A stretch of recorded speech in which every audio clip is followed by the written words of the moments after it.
Hey guys, Paul McClain here, and welcome to the first Monday morning Wake Up podcast. Man, I'm excited to be here with you this morning, wherever I'm meeting you at early on on a Monday morning. I'm excited to be with you in the beginning of the day, the beginning of the week, and really excited about what this podcast is going to bring. I've been doing this now 14 years, and be clear, I suck at a lot of things, and I can get some amens if this room was packed. But when it comes to selling insurance, understanding how to becoming a consistent top producer, building a business, serving agents, hiring the right agents, kind of giving them the right guidance, feedback to build a business, mindset, thought process. I mean, these are some of the things that I've really kind of failed forward and understood over the past 14 years. And each and every Monday morning, man, we're going to bring that to you. We're going to do my best to serve you so that way you can go out and make this week the best week that you've ever had. And that's the goal, that's the desire. And I want to say thank you to you guys. I mean, if you're watching this, odds are you've served me in some different facet. You can say, Paul, I'm brand new. How did I serve you? Well, I remember what it was like being brand new, stepping into this business, 19 years of age, just wanting a shot, wanting a way to go out and provide for my wife and my kids and my family, and being kind of scared, like, hopefully this thing works out, because I didn't have a plan B. And I remember what that felt like, what that looked like to go out there and go from a background of pumping septic tanks, stepping into a sales position and trying to figure out how to go out there and really perform at a high level. And so I know what that looks like. And or maybe you've been out there and you guys writing 50, 60, 70,000 a month. Well, it inspires me every month. It builds my belief that, man, I was writing 50,000 a month. We've got agents out there writing 70, 80, 90, 100,000 a month in paid business. Teams like Dave Witcher going from zero to $1 million a month in 10 months. So thank you guys. I mean, you've served me in many different capacities, and excited to bring this to you each and every single week. And I just want to let you guys know quickly the overview of what's to come. Each and every week, we're going to have new content that's going to really dive into in-home presentation, phone script stuff, mindset, how to create that great helper that walks alongside you to see success, which is your mindset, right? That kind of gives you the next step forward. We're also going to have some phenomenal interviews with top producers, agents that are performing at a very high level. We'll have on the podcast, and we can go through what they're doing, how they're doing it, what it looks like. I mean, really, what I step back and think, when somebody asks me, hey, what's one of the biggest things that helped you go out and become a consistent producer and produce 40, 50,000 a month in, month out? I mean, I say, look, I was just a good copycat. I really plugged in, took notes, leaned in, looked for commonalities. And as I heard from many different people saying really the same kind of concepts and principles, but in a different way, that repetition of message really kind of gave me some clarity on the way I should do things, the way I should see things, the choices I wasn't making that I should be making. And so we're going to have that for you. We're also going to have some of the top agency owners in the entire country hop on here and go through what they're doing to build a business, staffing, structure, how they hire, and what are they looking for in the agents that they hire? What are some of the things, expectations that they set up for the agent to put them in a position to win and win fast?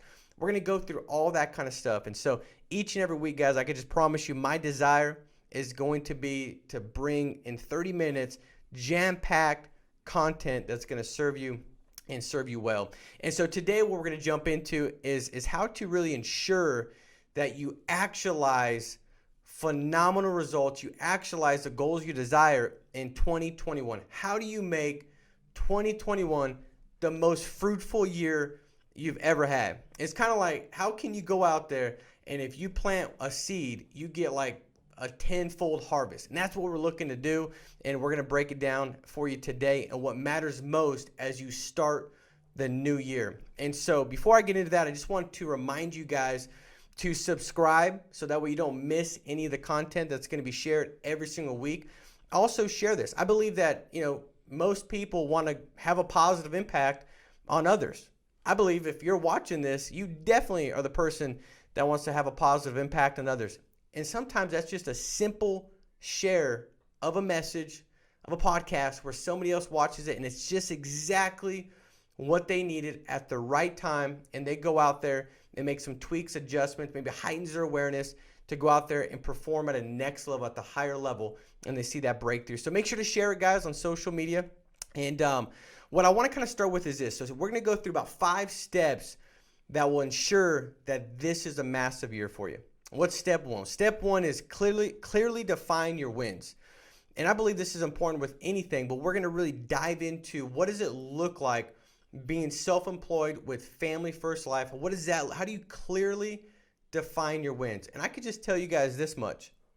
When you don't clearly define your wins, what happens is you just kind of go through the motions. You kind of just flounder through the day. It's kind of like that laissez-faire approach. It's really operating from a level of just wishful thinking. Like, man, I wish this works out. I wish I could write 20, 30, 40K a month. I wish I could build a business. And so you've got all these wishes, but there's no actual clear wins, what that looks like with deadlines to those goals. And then what that leaves you with is just floating through it. And I believe the biggest temptation that most have when I go back and look at, my past 14 years in this business, if I look at how I started in this business, I think in the beginning, really what it boiled down to was I was operating from this level of entitlement. What I mean is this: I was now self-employed. I had never been self-employed in my entire life. And so now I had all this freedom to do what I wanted to do what I felt like doing. And so what happened was this: I was entitled. I had the right to do what I wanted to do. So it's like, man, I got the right to sleep in now. I got the right to buy not enough leads if I didn't want. I got the right to not buy enough leads. I got the right to not make enough dials. I got the right to not go to that appointment. I have the right to go do this. I got the right to go hang out and watch ESPN. I got the right to do whatever I want to do. And see, that messes most people, that messes you up. Starting off and getting going and just operating from what you feel like doing. And what that leads to is rights versus responsibility. And see, in this business, responsibility, as great as it is, right? I love what the word says, and the scripture says that, to whom is given much, much is required. If you're given the ability to operate your business, to plan your schedule, to put together your goals, to structure your week, if you've got the ability to do that, well, you've also now have got responsibilities to make sure that that's put in place. And so rights versus responsibility messes most people up. And I remember when I got started, my wife, she came in, she said, "Hey babe, you want to go to the zoo?" My father-in-law worked at the Los Angeles Zoo as a gardener. And so she's like, we get in for free today. And this is back 19 getting started. And I was like, "Sweetheart, did you forget?" And she said, what do you mean, what did I forget? I said, "Sweetheart, I'm the boss. I'm the business. I'm self-employed. I'm a business owner. Babe, of course I want to go to the zoo today." She said, "All right." And what she didn't realize at the time, and we figured out that, hey, self-employed means you're unemployed if you don't go do what you say you're going to do, or if you don't know what to do and you've got all this white space. That usually leads to you making the wrong choices, the choices that leave you doing what you feel like doing, which is going to the zoo, opposed to dialing the phones. And I was like, "Sure, I'll go to the zoo." Babe, by the way, I'm self-employed. And I remember almost kind of having that, like I could do what I want to do. And that thought will mess you up. It'll really mess you up. And so you really kind of have to start with a list of no's. So going into 2021, you got to put together a list of things you're going to say no to. I guarantee there was things in 2020 that you said yes to. That was the very reason why you didn't go out there and see your goals achieved. I guarantee it. A list of no's. You got to get better at saying no. No to certain people. When I got started, one of the biggest breakthrough moments I had was really changing the association of the people that I had around me. Nothing wrong with it. I'm not going to badger them or anything. But when I asked myself, are all these relationships leading to me becoming a better person as a business owner? Understanding how to deal with my finances better, understanding how to be a better husband, a better parent, better physical. If it wasn't a yes, then I realized, man, that's just wasted time. That's a big wasted time expenditure. And so I had to stop back and say, I'm going to start saying no to all these phone calls. And that made a big difference. What I realized in that no, which was probably one of the biggest no's that I had, and I think when I talk to a lot of agents, they say, "Man, I just stopped going out and hanging out with that crowd. because that crowd usually, led me to being tempted to drink too much, sleep in. That crowd tempted me to say yes to Monday Night Football every Monday night. And man, I should have been dialing. But like, man, come on over. And then I'm like, well, man, I'm self-employed and I want to, yeah, I'm going to go. Maybe that crowd leads to that. But the moment I said no to that, things changed. Because what I realized was I was plugging into the meetings, I was plugging into the calls. I was like, man, this business has got to work. And then every time I got around those same association, the same group of people, I would drop my level. Because guess what? I was growing, but they saw me as a certain Paul, right? I was the guy that hung out, hang out with, on the weekends, do it, watch the game, drink with them, all these kind of things. That's who I was to them. And so guess what? When I got around them, I would kind of like fall back into that joke. I would drop my level of professionalism, my mindset, how I was trying to hold myself. You start to complain, blame. They're complaining about this, complaining about that. And so by nature, right, it's kind of like you just start to mimic and say and behave in such a way of your association and your environment. And man, it just killed me. I called it like the distorted disposition. My character, my mindset, the way I was seeing things, my disposition was changing, right? But every time I got around them, I would distort that, I would construe that. I would mold that back to who they thought I was. And so what's the no that you got to say? What are the most important no's that you can put out there right now? What does that look like? Is it no to sleeping in, right? Is it no to say, man, I'm not, no, I'm not watching Netflix until midnight. I'm going to go to bed at 10, wake up at 4 or 5. You're a couple no's away from ensuring that this year is your best year. You're a couple no's away from it really seeing everything start to change and grow the way you want it to grow. And see, the big difference is once you start to do that, you start to build this reputation with yourself that says, man, I do what I need to do, not what I feel like doing, right? A couple things that helped me out is anytime I was tempted to do what I felt like doing, which is so easy being self-employed because you can actually do whatever you want to do, is asking myself, if I do this in an hour, how am I going to feel about it? So meaning that if I'm waking up, I said my goal is to wake up at 5 a.m. and my alarm clock goes off, it starts going off. My man, I'm going to hit snooze. Well, if I hit snooze and I go back to bed, how am I going to feel about that in an hour? Right? You're looking at leads. You got, you ever had like your finger, so all of a sudden you got like, it's almost like you got Parkinson. You can't push by. You're like, I don't know if I'm gonna think about it, right? Just do it. Just do it. Just ask yourself, if you don't in an hour, how are you gonna feel about it? Because when you start to build that character, see, the top producers, the top business owners, they got confidence. The person, the you in December that you want to see, it's going to be a person that's going to have a lot more confidence. If you see big results, big goals accomplished, you're also going to see alongside that a higher level of confidence in you. That's just what that's going to come. Now, how does that come? It comes from saying you're going to do something and actually doing it. It comes from putting feet behind your words, feet behind your faith. That's what it comes by. I always think back to when I hired Victoria. And she came into the office. She was going to be a recruiter. Now she'd never been a recruiter in her entire life. You know what she did? She was like, I think, a system analyst. But as I was interviewing her, I was like, man, she just seems like she took accountability. Like when I asked her, like, what'd you like best about the other company? She didn't badger them. I said what took place. She communicated with accountability, response. She just seemed like she was well put together, positive attitude. And I was, I'm going to give her a shot, which, by the way, has worked out really well. But she came in and I said, here, Victoria, call these resumes. And the goal is to get 10 contracts for the week. Go ahead and call them all day long. We'll get back together afterwards. And guess what she did? She called them. She just started calling them. And she did that because, she's an employee and she's like, I don't want to lose my job on the first day. I'm not going to be like, hey, sorry, I didn't feel like calling them. So she started calling them. She looked very nervous. She looked out of sorts. I guarantee her mindset would have been like, I don't know if that's the right thing to do.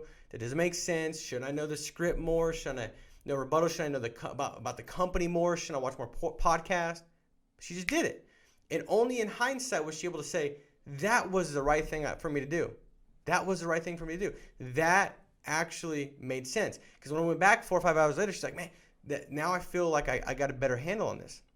But I guarantee if she was self-employed, and I said, hey, you're self-employed, independent, goals 10 contracts for the week, make some phone calls, let's hire some people. I would have came back 3 hours later, and I just know from talking to enough agents and feeling, and I felt, she would have said, it went really good last 4 hours.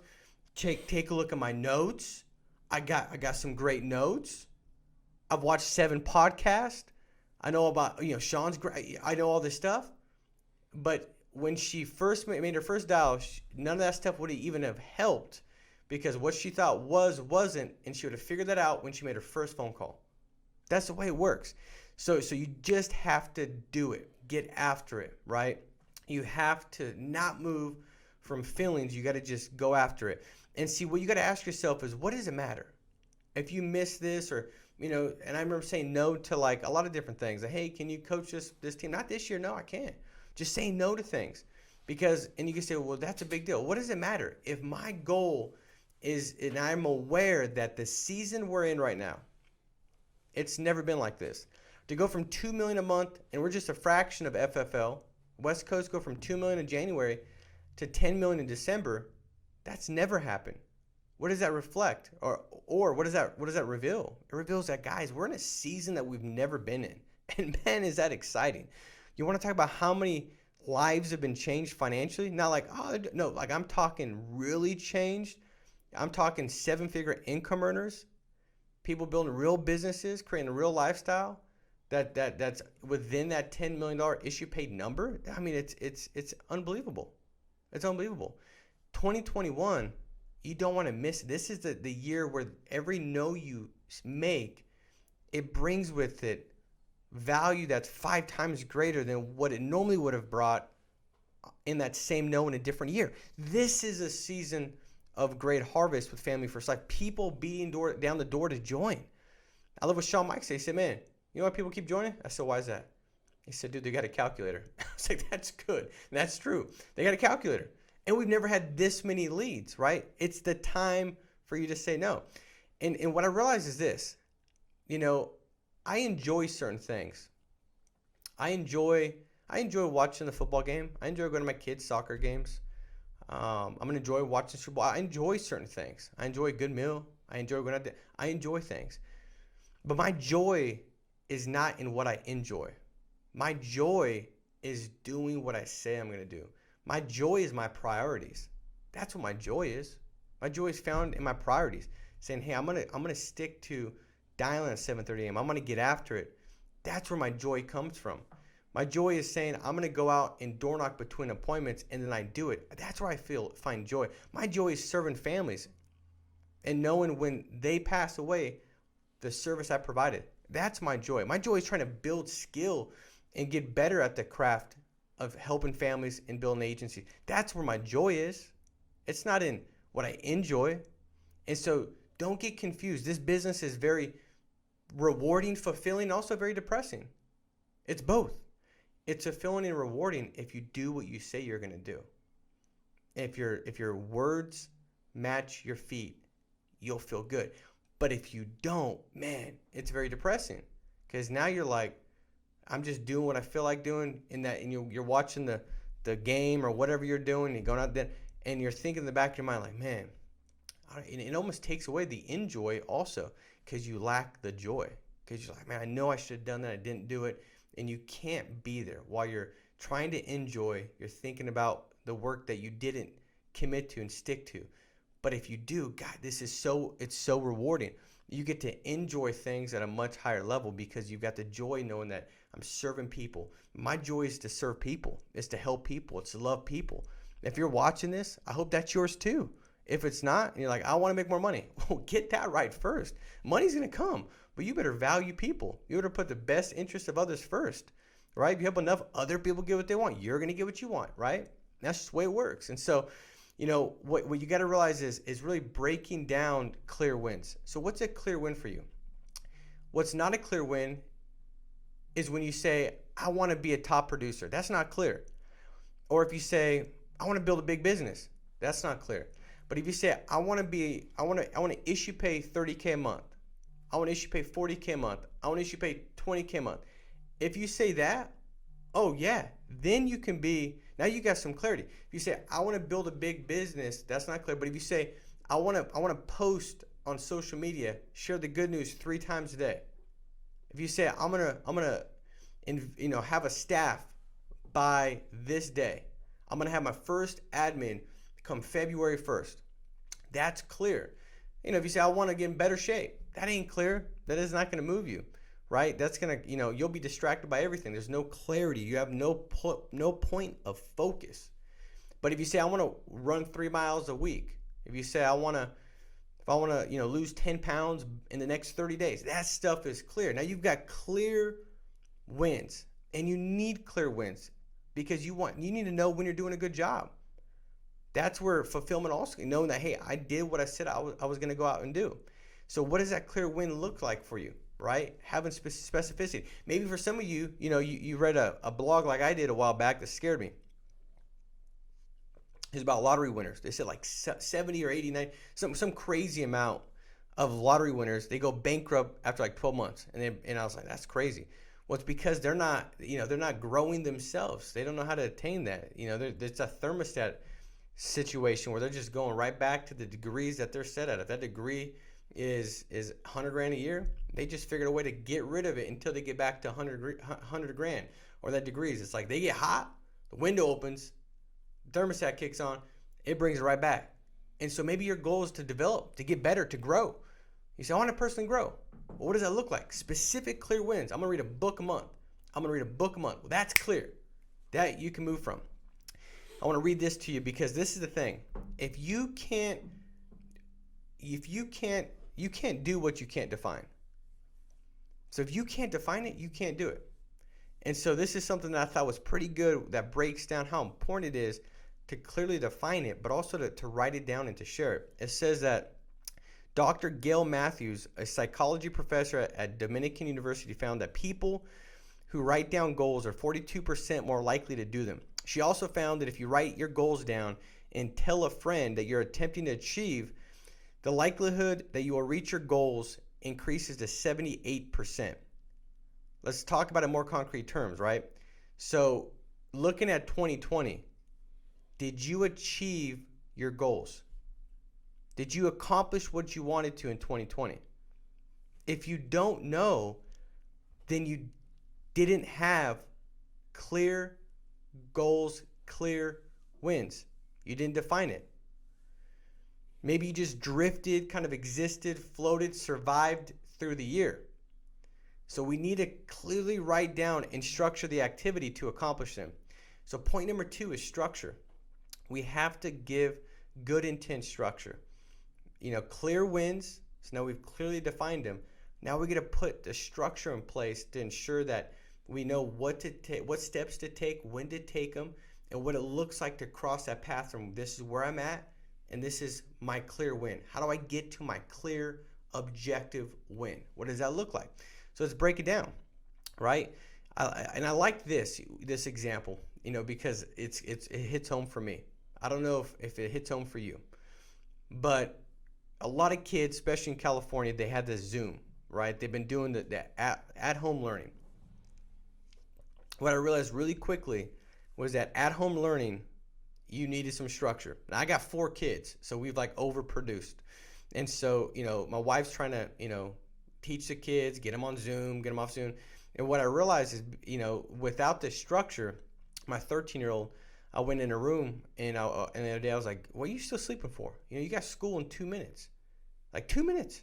She said, oh, I don't know, Dad, I didn't wake up. Well, I can tell you what, I didn't have to wake her up for school before. Now I go in there and I got to wake her up because it's not structured. It's like, get on at this time. And by the way, she rolls out of bed and she's doing her Zoom and she's got her sweatpants on and she's got a nice shirt because they only could see the upper part. And she does her Zoom in bed. I'm like, what are you doing?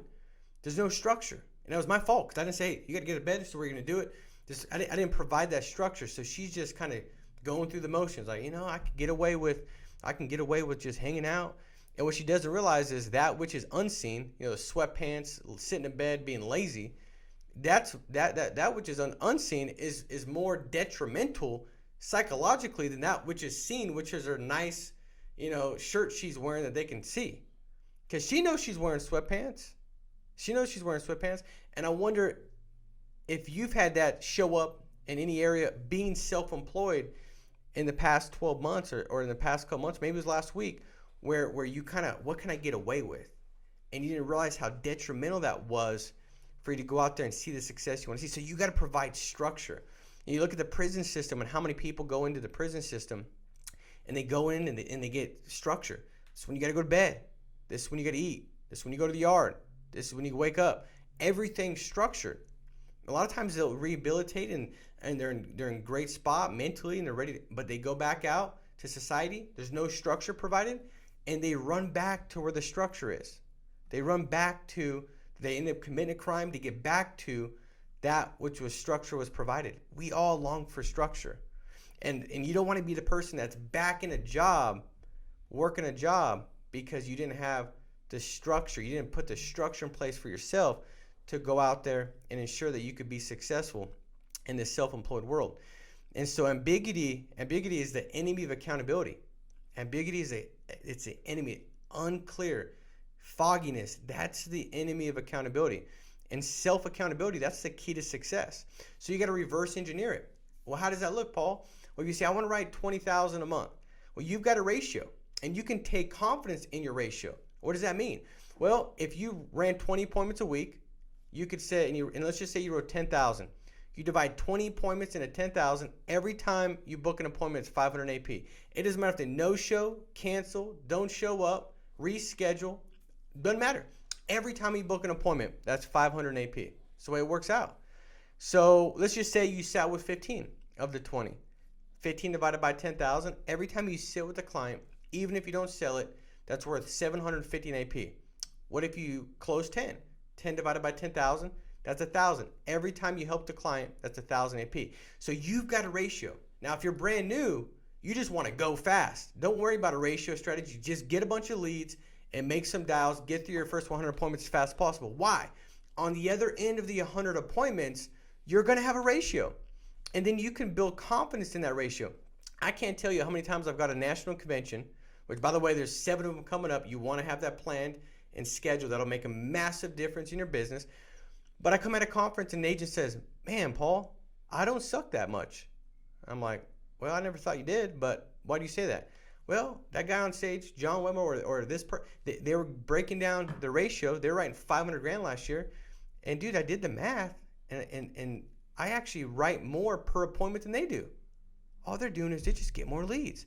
I'm like, go figure. You know, what an aha moment. But hey, they go out and they start getting more leads, booking more appointments, because now they got some confidence and they realize that their numbers are numbers. You can't beat them. They can't beat you. And they go out there and they hit Hall of Fame. That's happened more times than I can tell you guys. And so you want to reverse engineer it. Step number 3 real quick. And this is clear consequences. You have to set in place clear consequences. It's no different than and this is for yourself. You know, if you're working with an employee, you know, you owe it up to them to let them know what a clear win looks like and also what the consequences are. And if they obliterate it and they just kill it and they destroy and they have a massive win, usually there's a bonus in place. Maybe you give them a bonus. Maybe they get a pay raise. If they don't hit it, typically you're going to have that conversation. You're going to go ahead and give that warning. You say, hey, listen, Victoria, you know, these are the clear objective goals that we need to accomplish. This is what we have to do, and we've got to get there. You know, right now we're at 5 contracts, and the goal is 10 contracts. And I believe unequivocally that you can definitely do that. If I didn't believe that, I wouldn't be talking about it. I would just be enforcing the consequence of termination if we can't get there. I know you can get there, but we've got to get there. And you have that conversation because you care enough. You don't want to just walk and say you're fired and you didn't give them that clear, hey, this is what's going to take place. You got to have consequences. So for me, if I hit my goal on Sunday, I was with the family. If I didn't hit my goal, I worked Sunday. Now, be clear. I didn't like working Sunday. Not saying if you do, that's great. But that was the day I took off for the family. I was working 100 some hours throughout the week. But my wife didn't like me working Sundays. And so that helped me really just submerge myself and not get away from the structure that I had put in place. I didn't get as tempted to go do what I felt like doing what I wanted to do. I stayed true to what I needed to do because I had a clear consequence. Now, if you don't follow the consequence that you make clear, well, that's more detrimental than anything else. It's like me telling my kids, like, hey, if you don't do this, I'm gonna put you down, whatever. If I don't do that, if I don't follow through, now they think I'm a big joke. You don't want to think of yourself as a big joke. That's where that reputation, where you start having this reputation, like, man, remember when you said that and you didn't do it, and you said that and you didn't do it? That's what messes most people up. And by the way, I've said many things and not followed through. But you got to be aware of it, and you got to stop it, and you got to put that aside, because if you continue to go down, now that reputation becomes more validated, and it's harder to get above that, where you can build the confidence that's necessary and needed to go out there and take those steps to get to where you want to go. And so clear consequences is important. You've got to have that. I remember I'd say if I didn't hit my dial goal and I'd take a cold shower. I'm not kidding, man. I took cold shower. By the way, I didn't like cold showers. Maybe you do. That was a consequence for me, right? And if I hit my goal, every Sunday night we'd go out to dinner as a family. There's just certain things, and that can be different for you, but you want to have some clear, so it helps and aids you. These are some things that help give you parameters to ensure you see success. See, clear consequences will help you with sticking to the activity that you structured. Point number 4, what's going to help aid that as well, is buy-in. Buy-in, like set yourself up where you just almost have to do it, I remember, I was probably 7 or 8, maybe 9 or 10, but I'm giving myself younger age, because it makes the story me not look so bad in it. But I remember, living in playing football in my house out in Hesperia, California. Growing up, I was in, I think, 3rd or 4th grade. All my friends were over, we're hanging out, and we'd always play football. We had this Nerf football we'd always play with, one of those ones that have kind of like the plastic piece that when you throw it, it whistles. My next door neighbor, it was her and her daughter that lived there, and she was like a bodybuilder. I mean, like she had like bigger muscles than I think Zach Thordowski. I mean, she was big, and maybe I in my mind I made her seem like she was bigger because I was probably at that time going through puberty and I was intimidated by her. But every time I saw her, I was like, she looked like she was mad dogging me. And so my friends and all of us, like most do, I don't know if you ever did this, but you'd make it seem like your next door neighbor, like, if they were over there, killing kids or something, So we'd always have these stories we'd tell ourselves and stuff, like, they were doing some crazy things in the backyard because we'd hear weird stuff over there. And one day she decided, she's like, hey, I'm going to go play. I want to, she got out of her car and she was looking, and I was like, hey, how's it going? With a squeaky voice because I was going through puberty. And she's like, can I play with you guys? And that was like my greatest fear, all right, yeah, you can. And so I remember I was going for a pass. I got the ball and I'm running, and I look behind me and she's galloping behind me, big muscles. She's got a vein protruding out of her forehead, and she's getting ready to tackle me in front of my boys, And so I stiff arm her, but I had the ball in my hand. So the plastic piece hit her in her tooth, and her tooth popped out. So now she's chasing me around. She's furious. She's cussing at me. I'm going to kill you, Finally, I outrun her, because I'm not a lot of things, but I'm pretty quick. And so she ends up going back to the house, and I'm like, yeah, that's what I thought, And but I was like about died. And so the stories start to continue to build. Like, man, dude, you're gonna die. She's gonna kill you. My friends are like, dude, what are you thinking? And the next day we're playing football, and that Nerf football gets thrown over the fence. And at that point in time, we used to be like, there was no way we're going over that fence. And at that time, because our Nerf football, man, it was more valuable than about anything.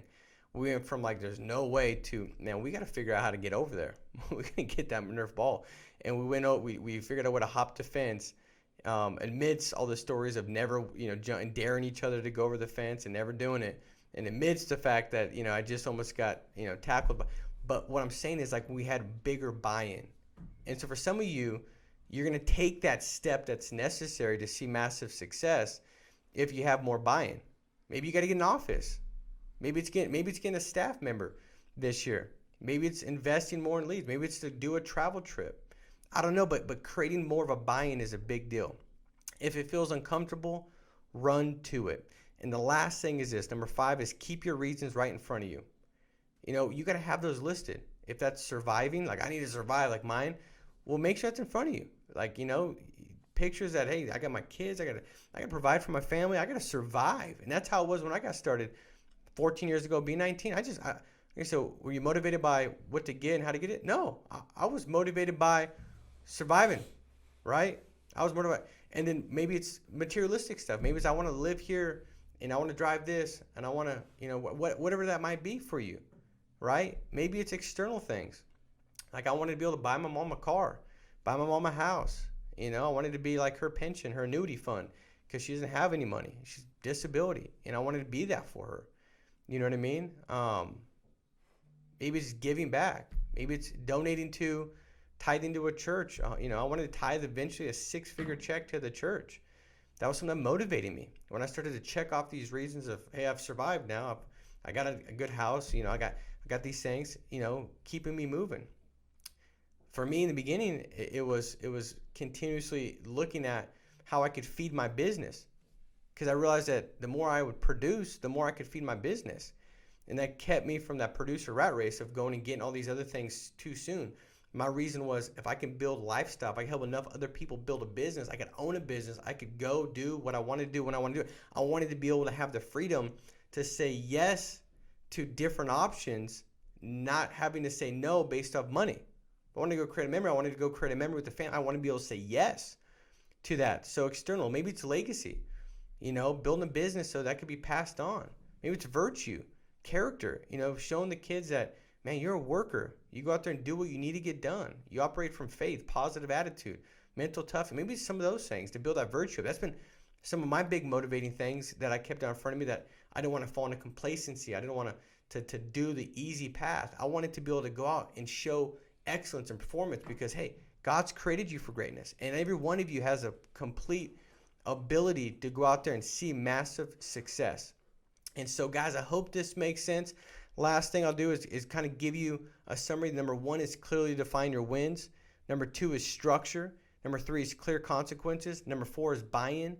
And 5, keep your reasons in front of you. If you do this, what you're going to do is take the simplicity of this business, phones, leads, in-home, and you go out there and take it to a whole nother level. So guys, make it a massive week. Stay strong, stay steadfast, and we'll talk to you soon. Take care. Bye-bye.